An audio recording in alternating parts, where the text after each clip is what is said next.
Artinya itu hadiah dari Allah karena saya mengikuti perintah Allah lewat orang tua. Dan ini juga hadiahnya Rumah Dunia. Nah ini waktu SMA saya di Serang, kalau mau belajar sastra film harus ke Bandung, harus ke Jakarta. Susah, berat. Saya memikirkan di masa depan. Masa itu pula ya. Masa dengan itu transportasi zaman transportasi, nggak ada internet. Setiap penulis harus ke perpustakaan. Nah, saya membayangkan anak-anak saya di masa depan. Lalu saya meminta sama Allah kelas 1 SMA, ya Allah, jika ini jalanku menulis, akan saya mudahkan anak-anak Banten, Indonesia di masa depan. Jika mereka ingin belajar menulis ke saya, akan saya mudahkan. Itu doa saya tuh, bukan doa meminta. Kelas 1 SMA. Kelas 1 SMA, meminta itu.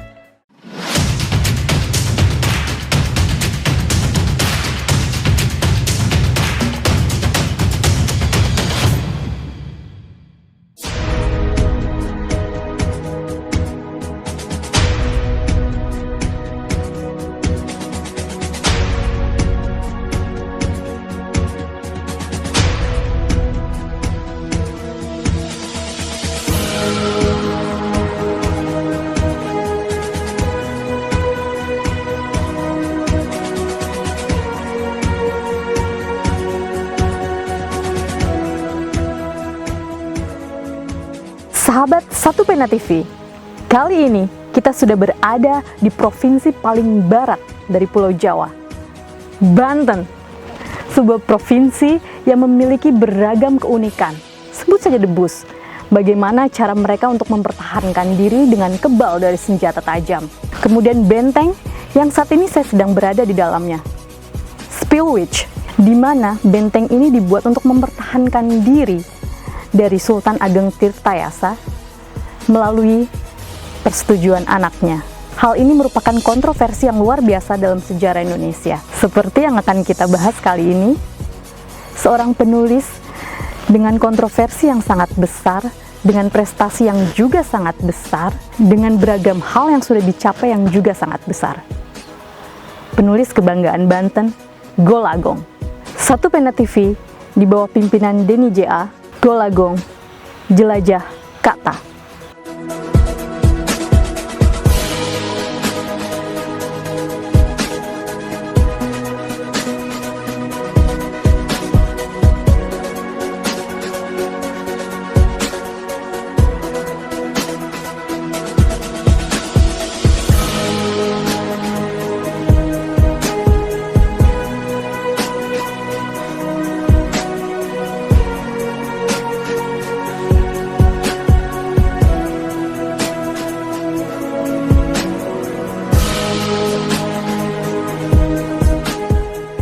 Hal itu dibutuhkan pemahaman sastra yang baik, bahwa sastra itu bagaimanapun fiksi, tiruan dari kehidupan sehari-hari.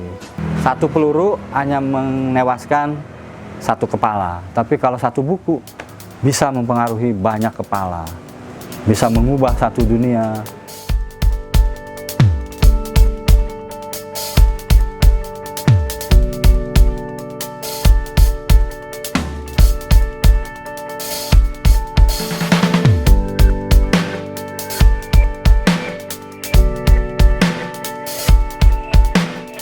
Akhirnya kita ketemu juga. Mbak Rahmi ya? Iya, dari Satu Pena TV.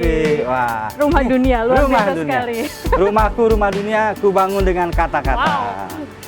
Kita Jadi mau ngobrol nih Mas Gong. Kira-kira enaknya di mana nih? Sini, mumpung Oke. banyak relawan. Oke.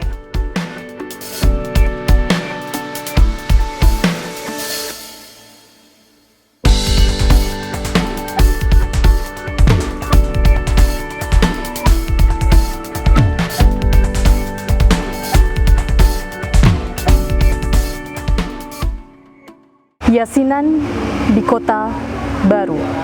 Aku meraba wajahku sendiri. Robek, tak berlubang. Di tikungan kota, McDonald menertawaiku. Dengan kalender palsu, telur busuk di tubuhku.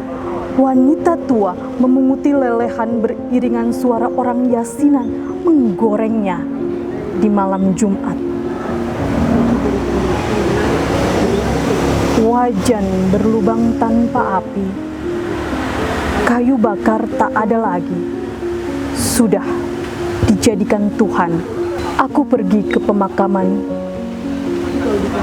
menggali gelap sendiri. Golagong, Yeay. penulis dari Balada Sirau yang juga banyak sekali menulis puisi. Beliau juga penggagas dari Rumah Dunia. Yang paling terbaru, beliau adalah Duta Baca Indonesia dan kemarin baru melaksanakan safari literasi NTB, Jawa, Bali, NTB, NTT. Jawa, Bali, NTB, NTT. Wow. 3 bulan. Seorang penulis memiliki Rumah Dunia, Ya. menjadi duta baca adalah sebuah pencapaian yang menurut saya ini lebih dari sekedar seorang penulis. Seorang penulis Bikin banyak biasanya, iri orang. iya betul. Iya. Seorang penulis biasanya menerbitkan buku, Iya. kemudian atau memiliki minimal fans yang tergila-gila dengan kata-kata puitisnya misalnya. Tapi Mas Gong, dia menyuarakan, ayo kita membaca, ayo kita belajar menulis. Bahkan teman-teman, hari ini saya mendapati Mas Gong menjadi pemateri dari ke-37 angkatan pelatihan menulis di pertemuan yang ke-7. Jadi tidak berhenti pada karyanya sendiri, tapi kemana-mana Mas Gong ini ya ternyata. Tapi satu yang pengen saya tahu dulu, yang pertama Mas Gong, safari literasi ini. Ya. Safari literasi ini menurut saya hal yang bukan muskil ya, juga bukan mustahil, tapi memang bisa dilakukan, tapi oleh seorang penulis. Sebutlah dari Serang, Banten. Kok saya seperti terkaget-kaget gitu. Wow. Keliling untuk melaksanakan program dari Perpusnas, betul.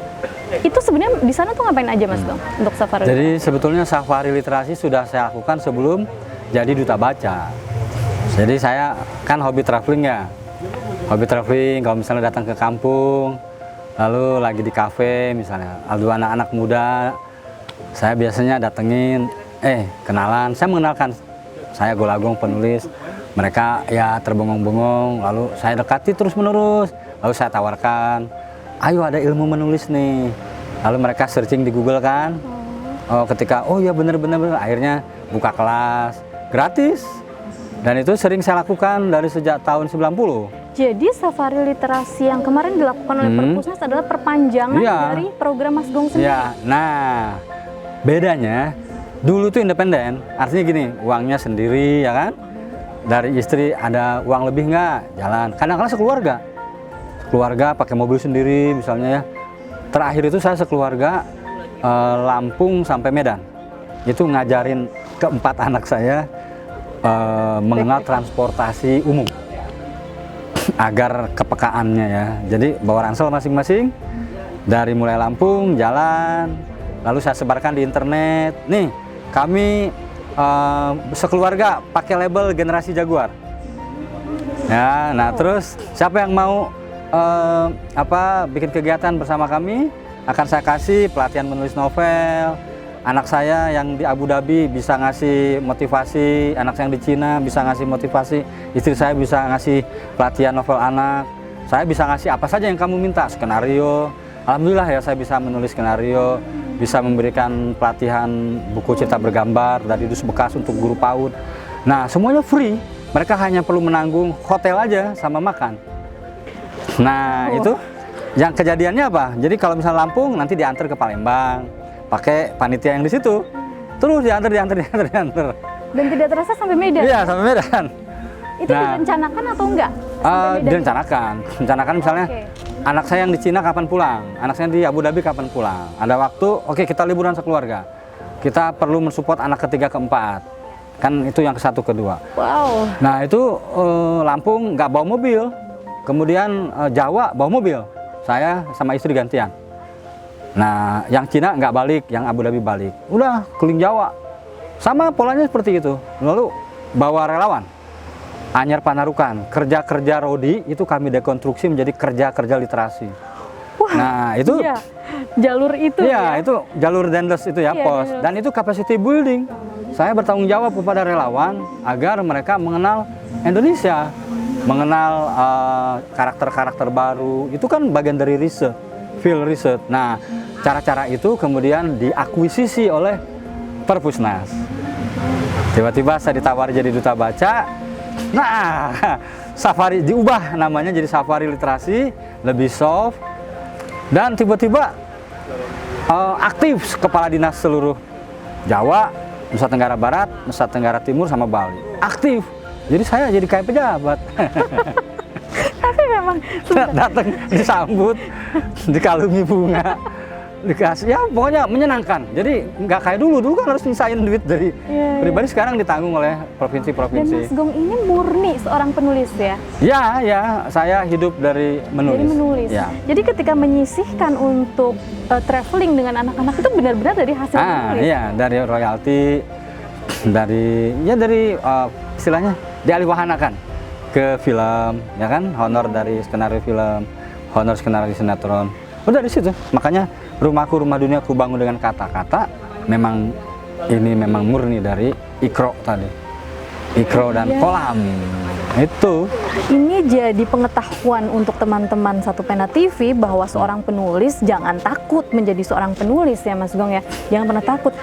Tapi ya harus melewati proses membaca, betul. jangan instan, jangan lata.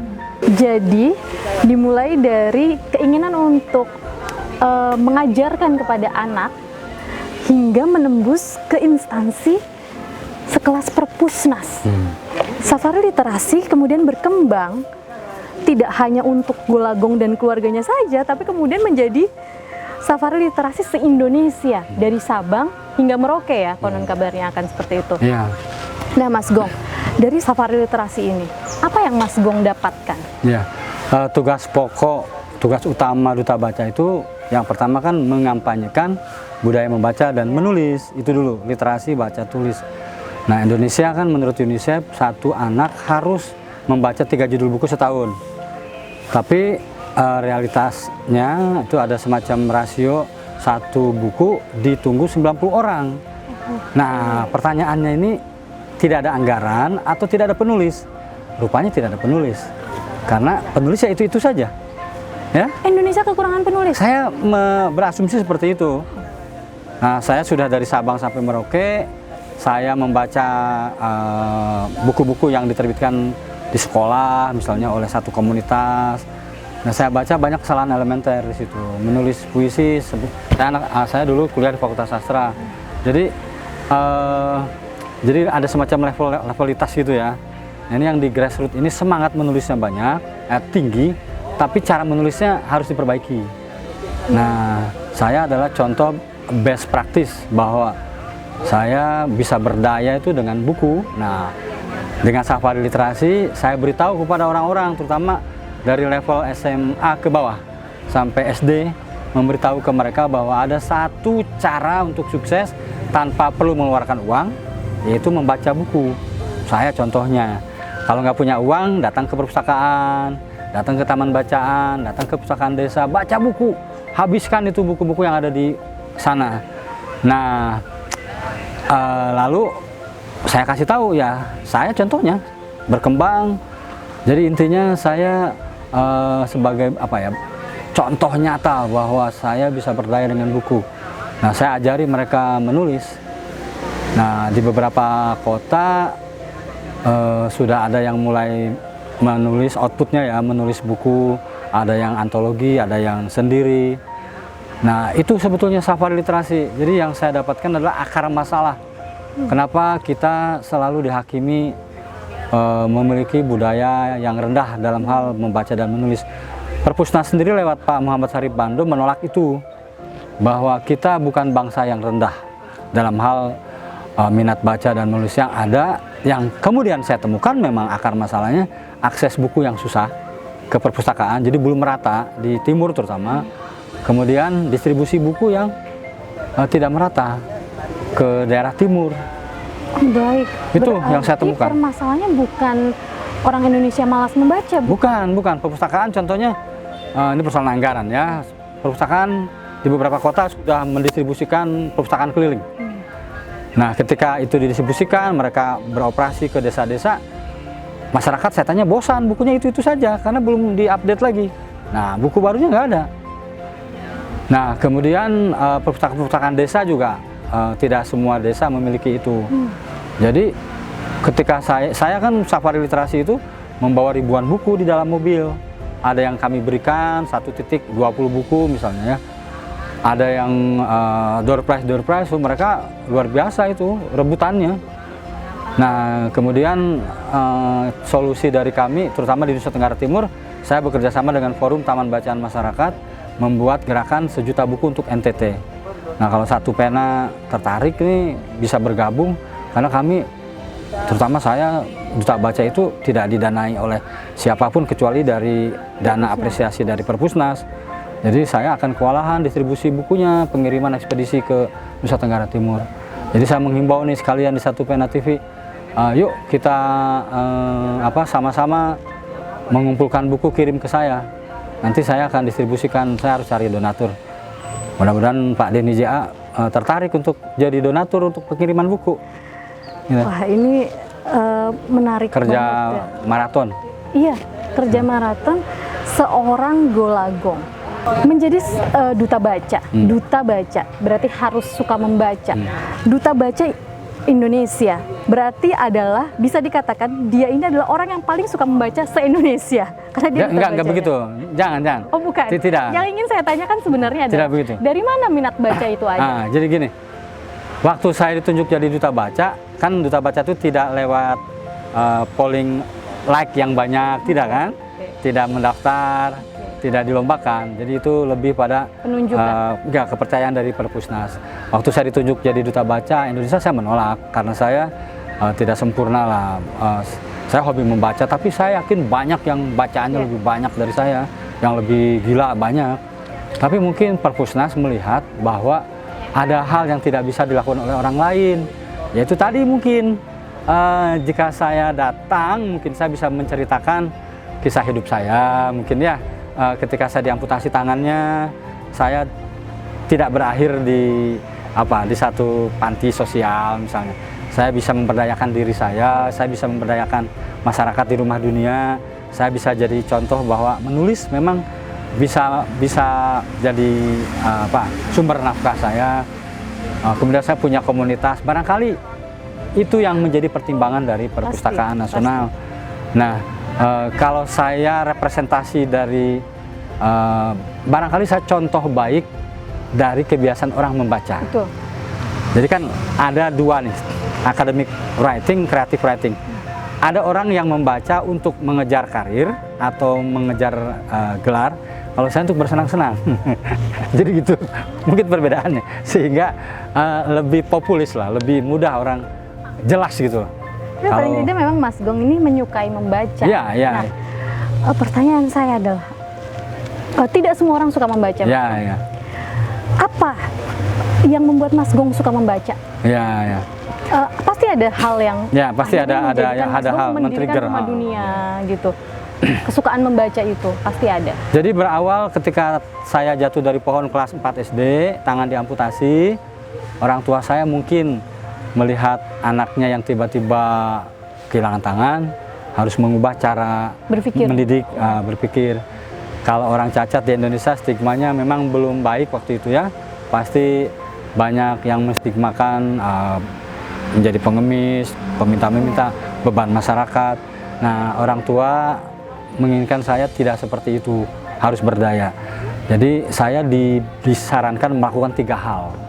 Ini yang saya bagikan di mana-mana. Pertama, saya harus berolahraga. Tuh, kata Bapak. Jadi bangun setelah sholat subuh, saya jogging. Kedua, saya harus membaca buku. Membaca apa saja lah. Pokoknya membaca dunia, konteks dan kontekstual. Ketiga, mendengarkan dongeng. Yang kemudian, dongeng sebelum tidur. Yang kemudian itu dirumuskan menjadi literasi keluarga. Itu ya, Madrasatul Ula lah kalau dalam versi Islam. Nah, saya dari kelas 5 SD setelah kehilangan tangan, yang saya lakukan 3 hal itu. Bangun, sholat subuh, olahraga, baca buku, baca koran, baca apa saja. Kemudian menyukai traveling karena di dalam buku itu ada setting lokasi dan sebagainya. Mendengarkan dongeng, menjadi kognisi saya ya, kepekaan saya. Nah, 3 kegiatan ini menempa saya, membentuk saya menjadi anak cacat yang tidak rendah diri, kata orang-orang. Kalau ada yang menghina, saya senyum aja. Senyum, kata Bapak begitu, senyum aja. Nah, dari 3 itu saya mendapatkan banyak karunia. Dari olahraga, saya prestasi puncak saya itu juara badminton se-Asia Pasifik. Ya, itu ya, pernah dengar ya? ASEAN Para Games itu kan buat saya luar biasa, buat orang tua luar biasa. Artinya apa yang mereka sarankan berolahraga, hasilnya ada. Dari membaca buku juga hasilnya ada. Jadi panen. Jadi ternyata ya dari tadi itu, dari perintah Allah, wahai hambaku membacalah. Coba kalau Allah bilang Tuhan, wahai hambaku berdandanlah. Ya. Jadi nanti anak laki-laki orang Islam itu dandan semua, karena nggak disuruh pun berdandan ya. Apalagi kalau disuruh kan. Nah itu, jadi saya kasih tahu ke orang-orang saat safari ini, kalau kamu membaca itu sebetulnya ada harta karun di belakangnya, yang nanti kalau kamu konsisten itu dibuka tuh, membuka pintu-pintunya. Itu saya alami. Seorang saya, siapalah, ibu bapak saya juga bukan orang penting. Saya bisa kuliah di Fakultas Sastra Universitas Pajajaran. Saya bekerja di Kompas Gramedia, di RCTI, di Indosiar, perusahaan-perusahaan yang notabene besar ya. Artinya itu hadiah dari Allah, karena saya mengikuti perintah Allah lewat orang tua. Dan ini juga hadiahnya Rumah Dunia. Nah ini, waktu SMA, saya di Serang, kalau mau belajar sastra, film harus ke Bandung, harus ke Jakarta. Susah, berat. Saya memikirkan di masa depan. Masa itu pula ya, masa dengan itu transportasi zaman transportasi, nggak ada internet. Setiap penulis harus ke perpustakaan. Nah, saya membayangkan anak-anak saya di masa depan. Lalu saya meminta sama Allah kelas 1 SMA, ya Allah, jika ini jalanku menulis. Waktu itu puisi saya dimuat di majalah Hai, honornya 3.500. Itu kayaknya pertama kali saya mendeklarasikan, ya Allah, kalau ini jalanku menulis, akan saya mudahkan anak-anak Banten, Indonesia di masa depan. Jika mereka ingin belajar menulis ke saya, akan saya mudahkan. Itu doa saya tuh, bahkan doa meminta. Kelas 1 SMA. Kelas 1 SMA, meminta itu. Lalu saya kuliah di Fakultas Sastra. Nah, tapi saya pernah mencoba pulang dari Jepang. Waktu itu saya juara badminton tadi, ASEAN Para Games. Saya mencoba mencari pekerjaan, ingin jadi pelatih untuk orang cacat. Jawabannya atlet normal pun susah. Nah, kemudian kegiatan menulis ini yang menolong saya, kegiatan membaca ini yang menolong saya tekuni lagi. Tapi memang mental Mas Gong ini sudah kuat sebenarnya kalau saya lihat. Jadi beliau... Saya rasa tuh olahraga itu. Ya olahraga itu, kalau kita bermain badminton, itu kan pengen menang. Ya. Jadi ketika melawan... Ya? Iya, kompetitif. Ketika melawan rasa lelah, ketika menghadapi lawan yang lebih tangguh, selalu berpikir ada siasat bisa mengalahkan dia. Melawan rasa lelah itu tuh, apalagi ketika jogging. Lari misalnya harus selesai sampai ke gunung. Itu saya kalau lari itu ke gunung, apalagi di Bandung tuh, bisa lari dari Gazebo Gedung Sate ke Maribaya. Itu lari lewat gunung, dan itu mengalahkan egoisme.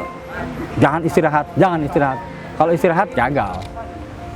Iya, karena speed saya and lihat power. ini luar biasa. Kelas 1 SMA sudah meminta Ya. untuk menjadi, taruhlah, tangan Tuhan membantu masyarakat Banten. Nah ini ada yang menarik tuh, lupa saya. Waktu saya diamputasi, bangun dari operasi, saya kaget, emak sama bapak lagi ngumpul, saya bilang, Mak, kok tangan saya buntung nggak? Nanti panjang lagi nggak? Nah, kalau orang tua saya jawab waktu itu, tidak akan panjang. Kamu nih sekolah udah kelas 4, ya nggak akan panjang gitu kan. Tapi ibu saya panjang lagi. Memberi harapan. Iya, dan saya berolahraga, baca buku, mendengarkan dongeng, lupa. Sesekali ingat kapan panjang, sabar. Nah, setelah saya jadi juara badminton, dikasih tahu tuh tanganmu panjang lagi, ada di pelatihmu, ada di penonton yang mendukungmu. Waktu saya jadi penulis, 126 buku saya sudah menulis, tuh kan tanganmu panjang lagi, ada di pembaca, kayak gitu. Nah sekarang sudah berkeluarga, kata ibu tuh panjang lagi, ada di istrimu, ada di keempat anakmu. Jadi rupanya memang di Indonesia ini butuh orang tua terdidik. Iya.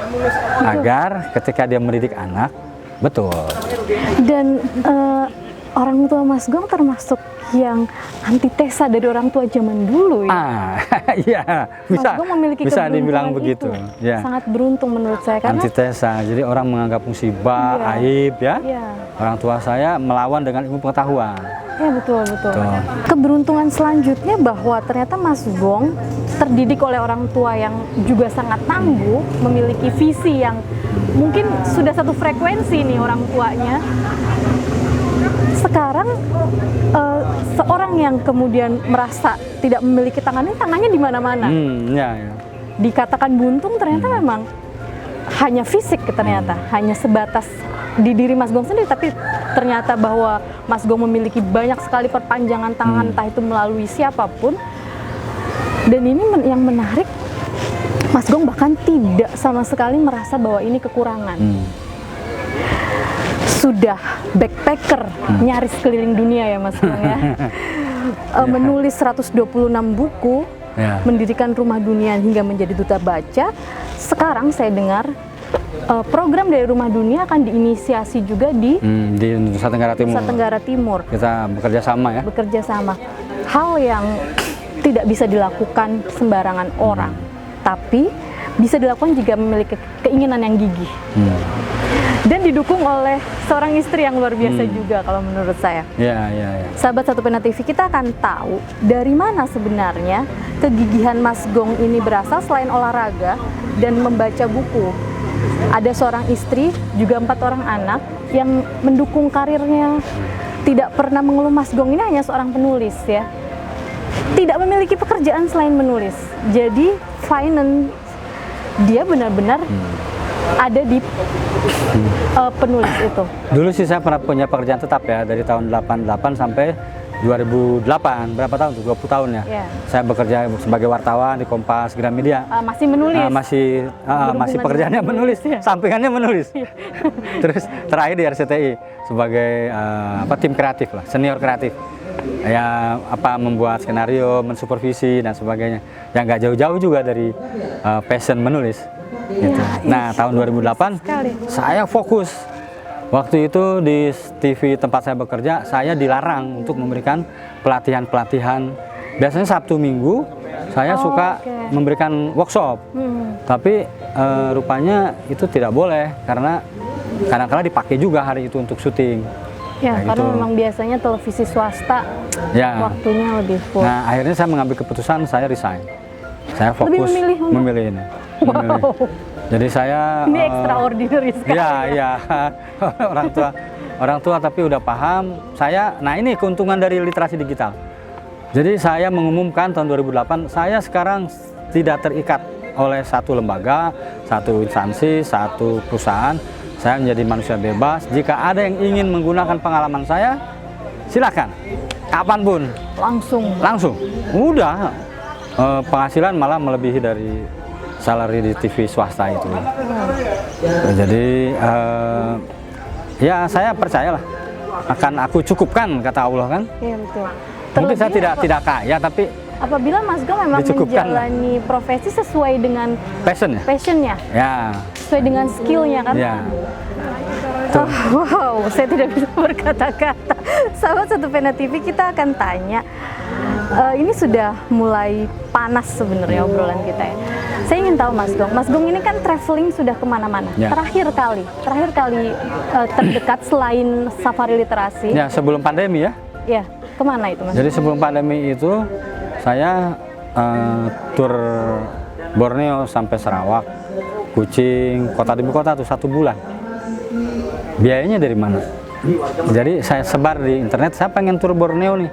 Saya mau bawa 1 relawan backpacking. Siapa yang mau? Gitu. Jadi di 1 kota saya ngasih pelatihan kayak kiai aja. Yang penting hotel sama kamar. Dan 1 bulan tuh dari Pontianak startnya ke Kucing. Tiba-tiba di 1 kota di Sarawak itu namanya Bintulu. Ada yang WA ke saya, ada yang DM. Kayaknya WA udah ada belum ya 2017, 2018? Udah ada ya? Kayaknya kan WA ada. Atau di Facebook dulu. Kang, saya orang Indonesia nih, jadi direktur Tahfiz Quran di Bintulu, Sarawak. Akang lagi ada di Kucing ya? Turun ya di sini, nanti dijemput. Tuh, turun, ngasih pelatihan ke anak-anak tahfiz, ngasih motivasi, diamplopin. Dari situ di Brunei ketemu orang Brunei pengen komunitas ininya penulisnya, pengen dapat motivasi orang-orang Indonesia diaspora juga. Sedangkan nembus Brunei itu harus ada 10 juta. Duit saya nggak ada segitu. Gimana caranya ya? Terus saya nanya-nanya ke kondektur, udah beres. Pokoknya bayar ongkos. Pas masuk perbatasan dipinjemin duit 10 juta Ya, sama susah itu ya. sama kondekturnya. Nih, 20 juta dipinjemin sama relawan satu. Udah nyebrang, udah sampai Brunei balikin lagi. Nanti di sananya di Bruneinya diaspora ini apa saya ngasih motivasi ke anak-anaknya. Ya saya nggak minta honor, dasar saya nggak pernah minta honor. Pokoknya hotel sama makan. Ternyata mereka kan celeng tuh ngider. Dikumpulin 5 juta. Tuh, ya udah. Ada yang buat rumah dunianya. Pokoknya happy aja. Ya. Jadi itu keliling Borneo. Kalau keliling beberapa negara itu juga seperti itu? Ya, kalau itu nulis. Saya nulis ke majalah di Indonesia, ke Ben Sleo. Yang udah meninggal. Jadi Ben Sleo reportase. transfer.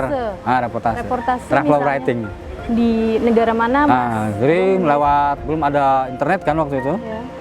Dikirim lewat express mail service, nyampe ke sana. Jadi di negara-negara itu pun tinggal di pondok untuk backpacker itu. Di Gesos itu. Di dormitory bed gitu ya. Nanti di situ berinteraksi. Nanti nyari tempat penyewaan mesin tik. Kursus mengetik saya nyewa malam-malam begadang. Jadi ngalamin tukeran buku backpacker juga dengan teman-teman backpacker. Ngalamin. Kalau kangen tinggal datang ke post office, ke pos restante ke belakang, nanya, ini paspor saya ada surat nggak buat saya? Dengan backpacker seluruh dunia. Itu masa yang menyenangkan itu. Seorang penulis backpacker sudah mengunjungi beragam tempat baik di Indonesia maupun di dunia. Apa yang didapatkan dari singgah? Nah itu sebetulnya gini, selain Allah ini kan menciptakan dunia, pasti kalimat-kalimat thayyiban, Allahu Akbar, Masya Allah, Subhanallah, itu harus relate dengan apa yang diucapkan. Maka saya harus mengunjungi tempat-tempat ciptaan Allah. Kalau misalnya lihat Gunung Everest, wah lihat Gunung Everest, Allahu Akbar. Nggak sekadar harus ada latar belakangnya. Nah tadabur itu. Kemudian kalau yang lainnya di Indonesia lagu dari Sabang sampai Merauke. Jadi saya mengunjungi safari literasi itu juga bagian dari saya menyapa saudara-saudara saya di Nusa Tenggara Timur. Apalagi saya posisinya duta baca. Jadi relevan, duta baca datang ke satu daerah, kepala dinasnya juga merasa dihargai, didatangi, karena itu kan relate ke sana. Jadi kantung-kantung literasi juga didatangi oleh duta baca, mereka senang tanpa perlu mengeluarkan uang misalnya. Mereka senang dengan cara-cara seperti itu. Jadi kita harus mengunjungi saudara-saudara kita lah, dengan lagu Sabang sampai Merauke itu. Ya, jadi karakter bahwa kita bersaudara itu saya buktikan.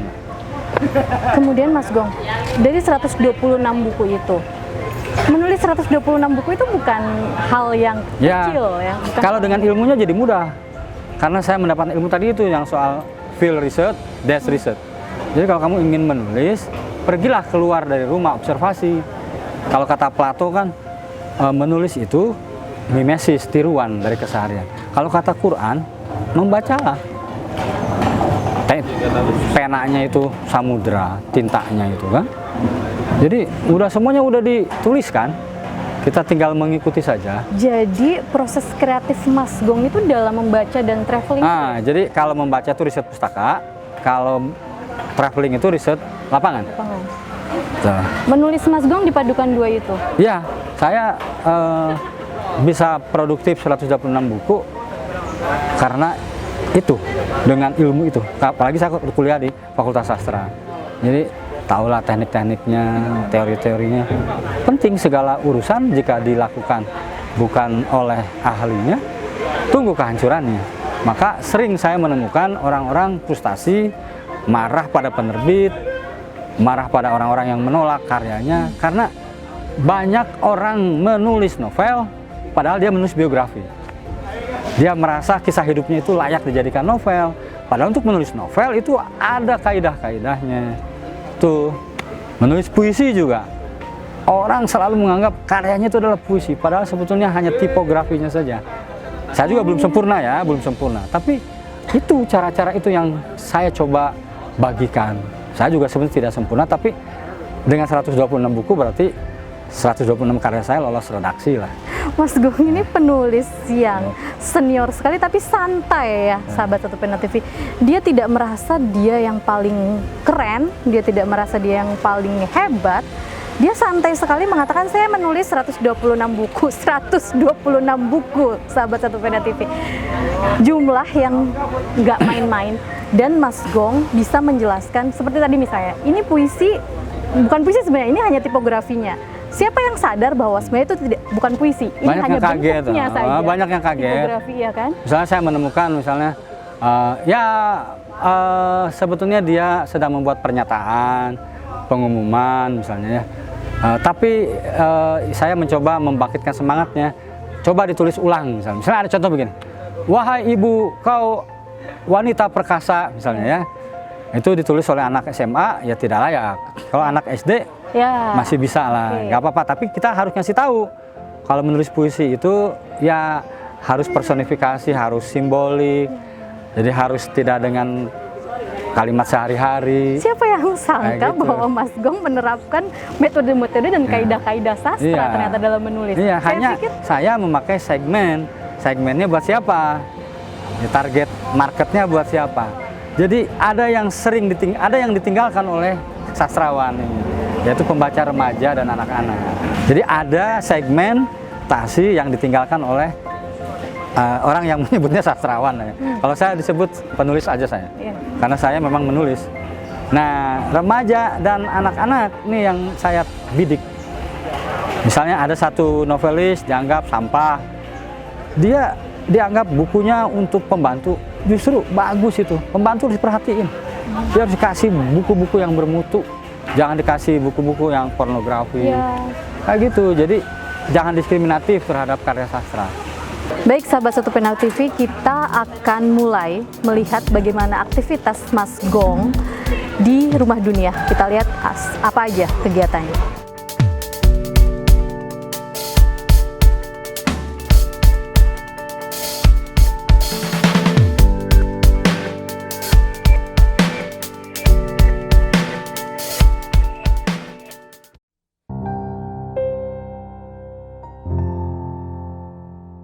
Sahabat Satu Pena TV, kali ini kita sudah bersama dengan Mbak Tias Tatanka. Mbak Tias Tatanka adalah istri dari Mas Gong.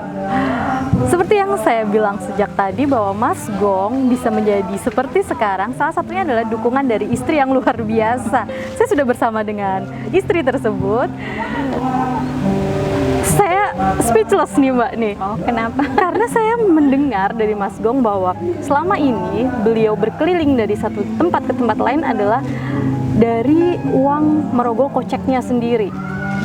Seorang istri memiliki keikhlasan yang luar biasa untuk membiarkan suaminya, ayo pakai ini dana untuk bisa memenuhi hasratnya dalam bertraveling itu hal yang menurut saya bukan cuman keren tapi ya itu tadi ikhlas. Apa nggak butuh duit gitu? Nah itu dia. Atau mungkin Mbak Tias memang memiliki pekerjaan sendiri atau bagaimana? Jadi gini, Mas Gong itu dari awal dia udah punya planning nanti itu sesekali di rumah, nanti sesekali pergi gitu traveling gitu. Kalau biasanya ada undangan mengajar pelatihan di tempat lain, nanti extend berapa hari gitu keliling gitu. Nah kadang-kala nggak ada apa-apa, jadi keliling aja sendiri gitu. Bener-bener dari uang sendiri. Iya. Jadi, nah itu saya udah dari awal tuh udah siap-siap. Jadi kita menganggarkan kalau misalnya dapat duit nih, mah simpen ya ini untuk traveling gitu. Jadi selalu ada yang disimpan untuk nanti buat jalan-jalan.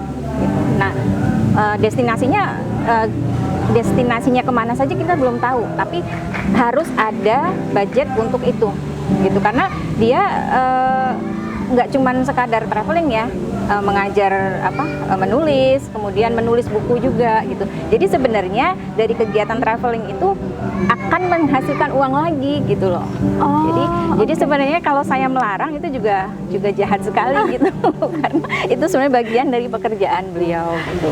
Dan terbukti ya di belakang kita sekarang ini adalah mobil dinas dari seorang duta baca nasional. Ya, dari Perpusnas ini. Dari Perpusnas ini memang Mas Gong diinventaris mobil manai ini untuk mengelola pakai, ya, sebagai mobil menggunakan. operasional. Sebuah pencapaian seorang penulis di Indonesia yang menurut saya ini sudah high quality sekali. Alhamdulillah, Insya Allah.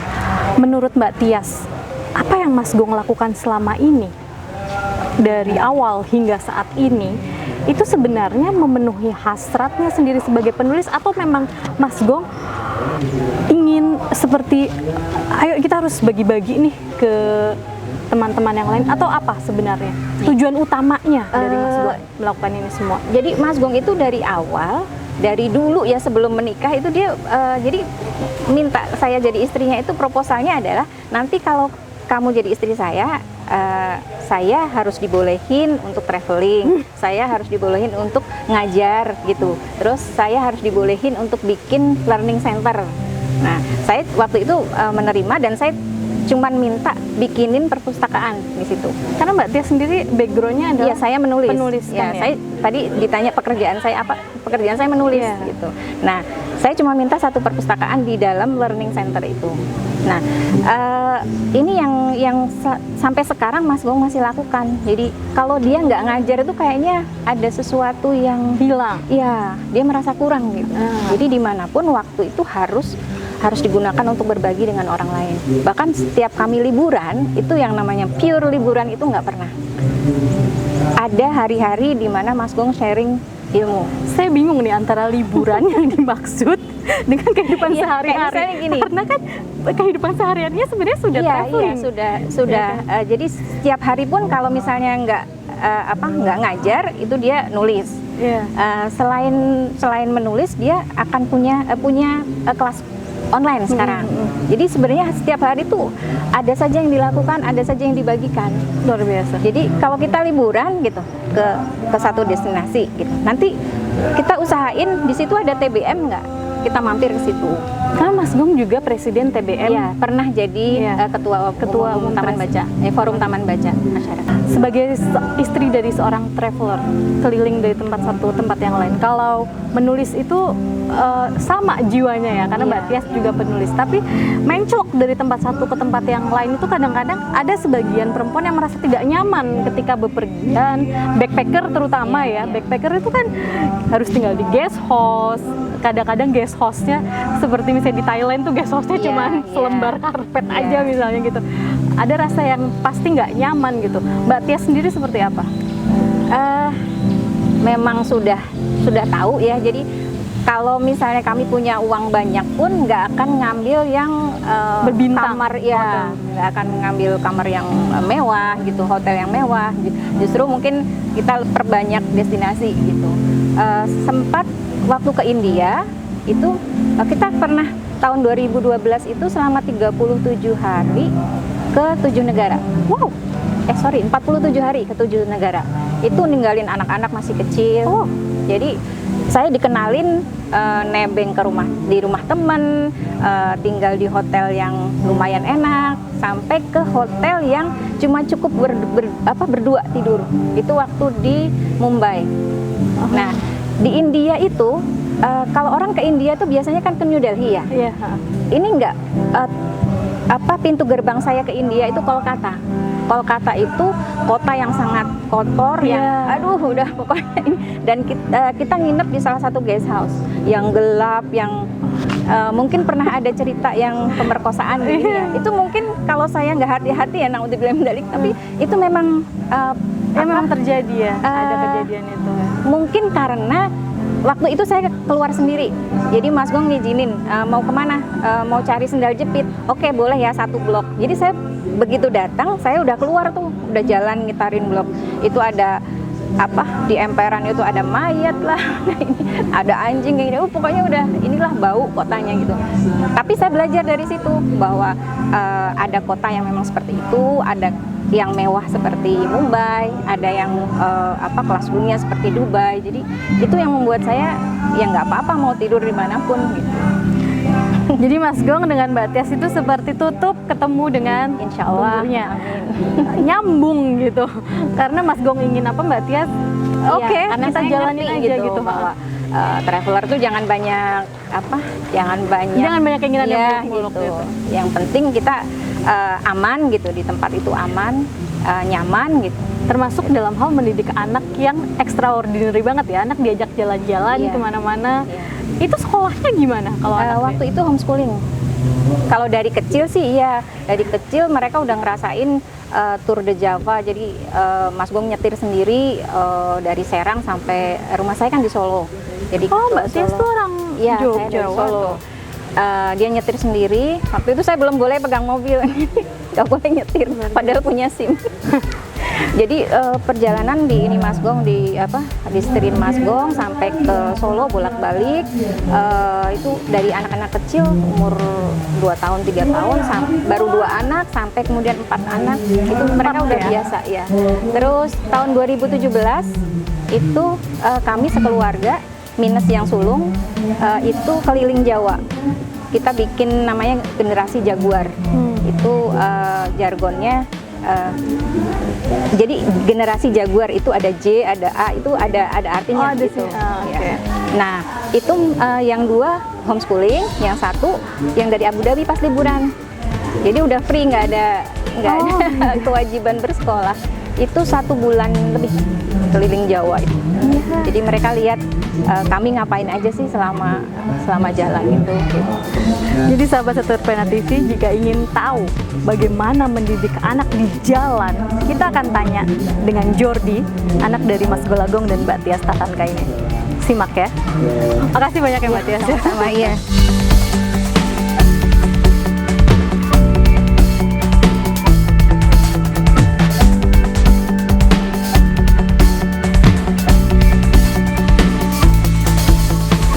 Sahabat Satu Pena TV, kali ini saya bersama dengan Jordi, anak ketiga dari Mas Golagong dan Mbak Tias Tatanka. Jordi ini sudah lulus SMA, akan menuju ke bangku kuliah, dan dia sudah menentukan pilihannya, dia akan menjadi seorang sinematografi. Wow, Jordi, kamu adalah anak dari seorang penulis dan traveler Golagong. Iya. Semua orang di Indonesia tahu siapa bapak kamu itu. Iya. Sejak kapan kamu tahu bahwa bapak kamu itu adalah seseorang itu? Kalau saya tahu dari bapak sebagai duta baca, kalau nggak salah dari tahun 2020. Itu sempat ngobrol juga, papa bilang ngomong sekeluarga gitu ya di meja makan, papa ditawarin jadi duta baca nih, kalian pada setuju juga gitu. Oke. Dan tanggapan saya ya nggak apa-apa gitu, kalau papa misalnya suka dan nanti kedepannya papa terus suka gitu ya udah. Kalian kan kemana-mana ya, menclok sana, menclok sini, sebulan di sini, sebulan di sini gitu. Kamu sekolahnya gimana? Kalau saya waktu itu sempat ikut, dan waktu itu saya masih SMP, jadi saya ngambilnya paket, sekolah paket. Oke. Gitu, jadi homeschooling lah. Homeschooling. Dan kamu memang lebih karena ikut kemana-mana itu akhirnya jadi tidak mempermasalahkan kamu tidak ngambil sekolah resmi gitu Iya. ya? Dan diajarin juga sama mama dan sama papa di jalan gitu sambil diajarin. Oh, belajar. sambil jalan itu. Terus kamu suka nulis juga nggak? Kalau saya kurang. Iya. Enggak. Jadi kamu lebih suka mengabadikan momen itu bukan dalam bentuk tulisan ya, Iya. tapi dalam gambar, visual. Oke, sebagai anak dari Golagong, sudah lihat sendiri ya prestasi Mas Gong dan Mbak Tias seperti apa. Minder nggak? Keder nggak? Waduh, kalau anak itu kan harus lebih tinggi nih dari bokap gue nih, nyokap gue udah segini, bokap gue segini, gue udah segini nih. Itu punya target sendiri nggak kamu tuh? Kalau saya target untuk melebihi bapak atau emak ya. Kalau saya enggak sih. Kalau saya maksudnya nggak terlalu minder gitu tuh. Dan papa juga nggak mengharuskan untuk di atas pusing gitu. gitu ya, Iya, nggak nggak nge-push nge-push gitu. Yang penting apa yang saya suka jalanin step by step gitu tuh. Nanti juga bakal bakal melebihi lah derajatnya kayak gitu Apa sih. yang paling kamu dirasa-rasa tuh paling kena di hati kamu terus bikin kamu jadi semangat? Motivasi apa dari Mas Gong untuk kamu yang oh ya aku harus seperti ini nih? Ada nggak? Itu ada sih kayak sering ngobrol gitu tuh. Kayak udahlah stop main keluar nggak jelas, keluyuran atau kesana kemari, mikirin masa depan kayak gitu. Ntar ke depannya mau jadi apa? Paling kayak gitu sih. Sahabat Satu Pena TV, seorang anak bisa menilai orang tuanya dengan sederhana namun berisi ya. Tidak lain karena didikan, arahan yang baik, dan tentu saja cinta yang dalam dari kedua orang tuanya.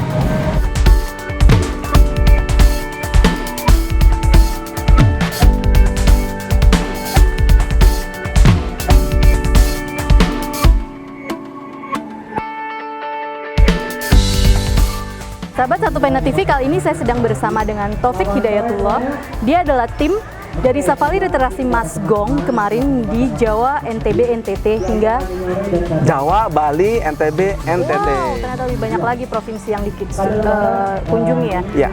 Mas Taufik, saya ingin nanya, dalam Safari Literasi kemarin, bagaimana Mas Gong memanajemen teman-teman dalam timnya itu?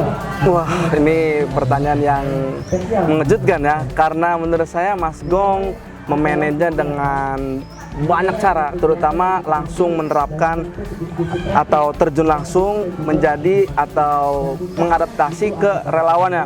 Contohnya seperti ini, saya kan masih muda umurnya dibandingkan Mas Gong. Mas Gong istilahnya mah bahasa ataupun tindakannya menyesuaikan apa yang saya mau. Saya di Safari Literasi bertugas sebagai supir, kemudian baca puisi karya sendiri, kemudian menyebar angket minat baca dan daftar hadir, serta sempat menjadi narasumber. Nah, ketika dalam perjalanan ini kan lama, Mas Gong bisa menyesuaikan untuk metode-metodenya. Contohnya karena saya masih ingin mencari sosok pendamping, ya Mas Gong mempersilahkan saya untuk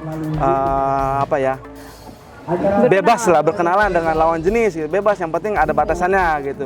Pokoknya Mas Gong beradaptasi dengan apa yang kita mau gitu. Tapi sebelumnya di bulan lalu atau di tahun 2020 ya, Mas Gong sudah merancang Safari Literasi dengan menggunakan medsosnya. Nih, saya mau ke Jawa, Bali, NTB, NTT, silakan. Jika ingin bertemu dengan saya, hubungi kontak nomor asisten Duta Baca Indonesia. Jadi gitu sudah dirancang. Ya, gotong royong saja gitu. Sambung gayung itu ya.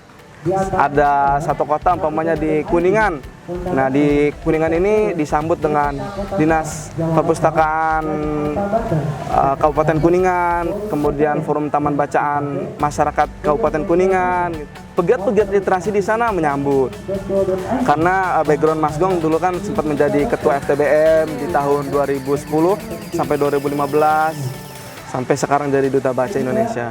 Ya, ternyata memang profil dari Mas Gong ini sangat luas ya, untuk bisa masuk ke semua lapisan usia, kecil, benar-benar remaja. Bahkan saya kaget yang sering bareng dengan Mas Gong, saya juga terkejut, terharu ketika Mas Gong menyusukan dirinya sebagai anak kecil, mendongeng di daerah NTT sana di pelosok. Mas Gong menjadi anak kecil, seperti anak kecil, sampai saya nangis tuh ketika anak-anak nyanyi Laskar Pelangi ya, Laskar Pelangi.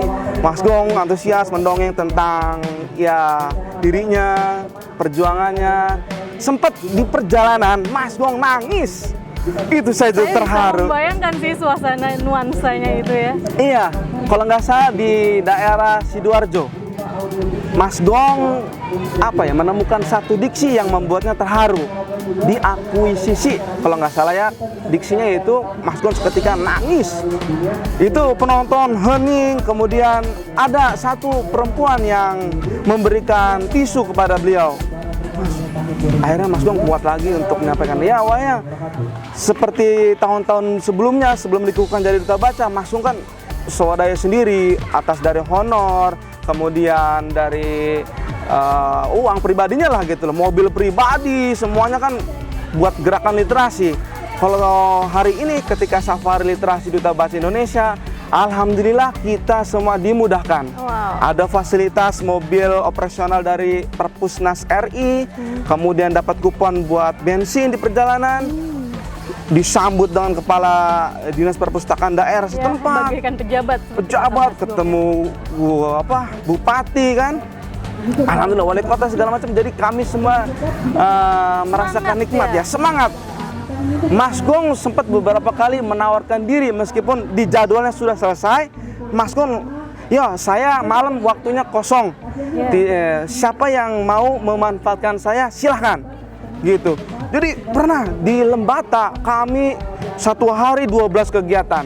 Wow. Sampai jam 1 malam itu kita kewalahan saya sih tapi ya karena Mas Gong happy, semuanya happy, kita menikmati perjalanan itu. Luar biasa. Iya. Sahabat Satu Pena TV, kita semakin memperkaya profil dari Mas Gong dengan bicara dengan Mas Taufik Hidayatullah. Sahabat Satu Pena TV, saya akan buktikan, bener nggak nih, Mas Gong adalah seorang juara dari para ASEAN Para Games. ASEAN Para Games Asia Jadi Pasifik. pesta olahraga- Walaupun udah pasti saya kalah sih. Pesta olahraga penyandang cacat Penyandang se-Asia Pasifik. Oke, come on Mas Gong. Ding.